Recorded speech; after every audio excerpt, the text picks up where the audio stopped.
तो भाई जिस चीज का हम सबको इंतजार था, जिस दिन का हम सबको इंतजार था, वो हमारे सामने आ गया है। नेपाल का स्क्वाड जो कि स्कॉटलैंड जाएगा वो हमारे सामने है। इसमें बहुत सारे क्वेश्चंस जरूर रेज होते हैं, लेकिन ठीक है भाई, स्टुअर्ट लॉ का पहला टूर होगा और आप यहां पर उनको थोड़े से पॉइंट्स दोगे कि चलिए आपने अपने हिसाब से कोर कैंप्स कराए, आपने अपने हिसाब से फेज 1 फेज 2 में प्लेयर्स कराए, आपने इंटरव्यूज में बहुत सारी बातें कही। सो हम उस सबको कंसिडरेशन में रखते हुए हम इस टीम की तरफ देखते हैं। हालांकि थोड़ा सा डिसअपॉइंटमेंट जरूर है, लेकिन फिलहाल अपने पर्सनल इंटरेस्ट को साइड में रखते हुए सिर्फ इस उम्मीद से आगे बढ़ते हैं कि आपने वो जो लाइन कही थी कि जब जब प्लेयर्स परफॉर्म नहीं करेंगे तो ये जो हमारे प्लेयर्स हैं जो फेज 1 में परफॉर्म करके आए हैं या फिर जो फेज 2 में, हम उनसे उनको रिप्लेस करेंगे, क्योंकि कुछ प्लेयर ऐसे जरूर हैं जिनकी उम्मीद आपने रखी होगी बट वो टीम में नहीं है। खैर, सबसे पहले कप्तान रोहित पौडेल, हमने इस बारे में पहले बात की थी कि नया कप्तान नहीं आने वाला है। फिलहाल कप्तान वही रहेगा और ये बहुत ऑब्वियस अंडरस्टैंडिंग थी कि बीच में ला करके आप चेंज नहीं करोगे, बिकॉज वो थोड़ा सा रिस्की होता है। आगे आने वाले टाइम में आप कर सकते हो, बट ये रोहित पौडेल के लिए भी लास्ट टूर हो सकता है अगर रोहित पौडेल ने अच्छा परफॉर्म नहीं किया। As a captain, as a player करोगे तो आप आगे रहोगे, बट एज अ कैप्टन नहीं किया तो रोहित पौडेल के लिए ये लास्ट टूर हो सकता है। ठीक है, सो टीम की तरफ देखते हैं और फिर देखते हैं आगे इसमें क्या क्या सवाल हैं जो थोड़े से मुश्किलात खड़ी कर रहे हैं। सबसे पहले, रोहित पौडेल टीम के कैप्टन है। टीम में आसिफ शेख, कुशल बुटेल, अनिल शाह, वैसे ही कुछ पुरानी दिखती हुई टीम। भीम शर्की को टीम में जगह मिली है, which is a good thing कि भाई बंदे ने रन्स किए रिसेंट में, आपने उसको कंसिडरेशन में रखा, चलो अच्छी बात है। भीम शर्की को टीम में जगह मिली है। आरिफ शेख के अगर आप परफॉर्मेंस की बात करोगे तो CWC L2 में इनकी परफॉर्मेंस अच्छी है। इससे पहले जब जब इन्होंने मैचेस खेले हैं CWC वाले, वहां पर इनकी परफॉर्मेंस अच्छी रही है compare to other players. If I am not wrong, इनका 30 से ऊपर का एवरेज रहा है और उसके पहले या फिर अभी रिसेंट टाइम से बहुत अच्छी फॉर्म नहीं रही। सो इनको हो सकता है उसी कंसिडरेशन रखा गया होगा कि चलिए भाई इससे पहले जो हमने नंबर्स मैचेस खेले हैं उसमें थोड़ा बेहतर परफॉर्म किया तो इनको रख लेते हैं।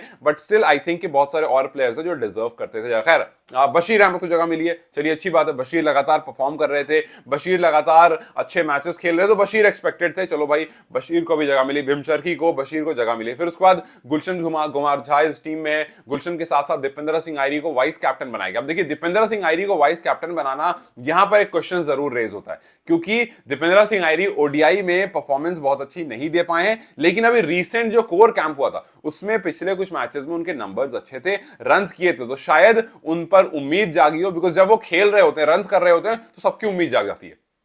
जब भी कोई दीपेंद्र सिंह आयरी को रन्स करते हुए देखता है, सब मतलब एक्साइटेड हो जाते हैं, हाँ ये बंदा यार ये कुछ करेगा। लेकिन फिर अचानक से ओडीआई आते ही उनका जो स्ट्रक्चर है वो थोड़ा चेंज हो जाता है। सो लेट्स होप कि जो उम्मीद स्टुअर्ट लॉ ने करी है और जिस उम्मीद से इनको वाइस कैप्टन बनाया गया वो थोड़ा उस पर अप टू द मार्क रहे। खैर, दीपेंद्र सिंह आयरी के बाद संदीप लामेशाने, सोमपाल कामे, करण केसी, ललित राजवंशी, नंदन यादव, रिजान धाकल, ये पूरी की पूरी टीम है जो आपको ओडीआईज खेलते हुए दिखेगी, CWC L2 खेलते हुए दिखेगी। और इसमें जाकर के फिर कुछ प्लेयर्स हैं जो ऐड होंगे T20 के लिए। इसमें किरण थगुना का नाम है, लोकेश बाम का नाम है और रुपेश कुमार सिंह का नाम है। अब इसमें सारी कहानी ये आती है कि भाई आपने मोर और लेस वही टीम सामने रख दी जो टीम हम यूजुअली देखते हैं। और मैंने पहले भी कहा, मैं आपसे इसमें ज्यादा सवाल अभी इसलिए नहीं करूंगा बिकॉज भाई मेरे और आपके लिए शायद ये वही टीम हो, लेकिन स्टुअर्ट लॉ का शायद कुछ और एंगल हो, बिकॉज ये इनका पहला सीजन है, ये उनकी पहली सीरीज है। तो इस सीरीज में जब वो पहली बार जाएंगे और वो देखेंगे कि यार प्रैक्टिस में ये प्लेयर्स ऐसे थे और मैचेस में ये प्लेयर्स ऐसे हैं, या फिर यू नेवर नो के प्रैक्टिस कुछ इस तरह से हुई हो, कुछ माइंडसेट की बातें इस तरह से हुई हो, और धीरे धीरे जब आप यूके टूर और ये सब खेलोगे,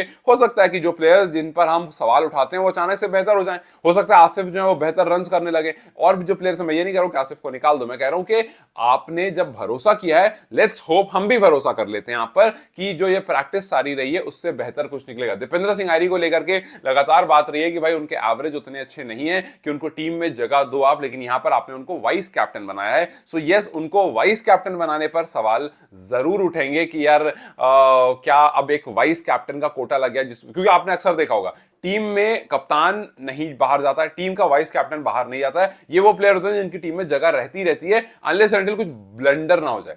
सो अगर दीपेंद्र सिंह आयरी परफॉर्म नहीं करते हैं तो उनको यह पता होना चाहिए कि स्टुअर्ट लॉ ने कोर कैंप के बाद कहा था कि ये कोर कैंप ऑर्गेनाइज करने का मेन रीजन ये है कि जब हमारे प्लेयर्स परफॉर्म नहीं करेंगे तो हम इन प्लेयर्स को उठाकर वहां डाल सके। सो चाहे वो डीएस आयरी हो, चाहे वो आसिफ शेख हो, कोई भी परफॉर्म ना करे तो आप वहां डाल सकते हो। लेकिन हाँ, कुछ फैंस का ये कहना जरूर है कि भैया जब आपको वही टीम रखनी थी तो कुशल मल्ला को भी रख ही लेते। जब सब पर भरोसा किया था तो उन पर भी कर ही लेते कि आपने टीम तो वही बनाई, आपने जो 52 प्लेयर्स लाए उसमें से कुछ प्लेयर आपने 2-4 उठाकर डाले, वरना आपने मोरलेस टीम वही रखी। और मैं फिर वही कह रहा हूं, मुझे कोई दिक्कत नहीं, आप रखो यही टीम, लेकिन अगर CWCL2 में परफॉर्मेंसेस नहीं आई तो आपको यह मेक श्योर करना होगा कि जो डिजर्विंग प्लेयर हैं, जिनको नहीं रखा गया है, उनको जगह मिले।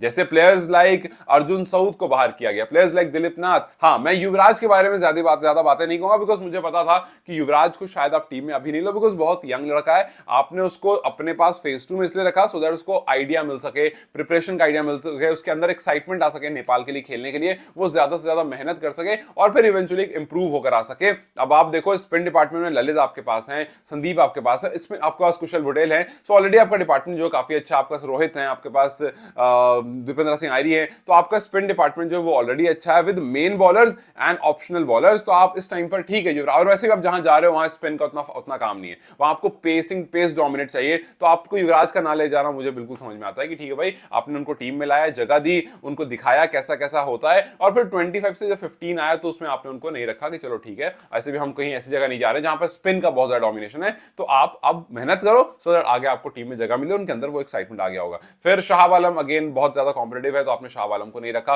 प्रतीश जीसी ठीक है, आपने एक तरफ हालांकि प्रतीश अच्छी गेंदबाजी कर रहे थे, मुझे उम्मीद थी आप प्रतीश को रखोगे, लेकिन 4-5 फास्ट बॉलर्स आपके पास, 4 फास्ट बॉलर हैं, तो वहां पर आप जाहिर सी बात है और प्लेयर्स को ऐड करोगे, देन बहुत सारी चीजें जो कंफ्यूजिंग थोड़ी सी हो जाएगी। तो चलो ठीक है, मान लिया, लेकिन मैं सारी बात कह रहा हूं, मैं अभी के लिए मान रहा हूं। फिर उसका शुभ कंसाकर है, इनको आपने टीम में नहीं रखा, लगातार परफॉर्म कर रहे थे ये, बट ठीक है, मैं एक बार फिर से वही बात कह रहा हूं कि चलो ये आपकी पहली सीरीज है, आप पर भरोसा करके हमने चीजों को छोड़ दिया कि ये स्ट्रेट लॉ जो है, इन्होंने अपना एक विजन डाला है, इन्होंने अपनी सोच डाली है, और सोच समझ के बाद वो यहां तक पहुंचे। आई होप, जैसा मैंने कहा कि आई होप कैन का कोई प्रेशर ना हो, आई होप कि कैन का कोई इन्फ्लुएंस ना हो इन प्लेयर्स को पिक करने के लिए कि स्टुअर्ट ने कहा कि भाई मुझे ये चाहिए, उन्होंने कहा नहीं नहीं नहीं, आप इनको रखो, ये टीम में ज्यादा सही है, और डिस्कशन के बाद स्टुअर्ट ने कहा कि चलिए ठीक है, आप टीम को ज्यादा बेहतर जानते हैं, तो इस सीरीज से शुरू करते हैं, कुछ आपके प्लेयर्स और कुछ मेरे हिसाब से जो प्लेयर्स हैं उसके हिसाब से। लेकिन फिलहाल स्टुअर्ट लॉ की जो सोच है, जो अब तक उन्होंने हमें बताई है, वो बहुत पॉजिटिव है। सो उस पर उसका रिफ्लेक्शन टीम पर आता हुआ दिखना चाहिए।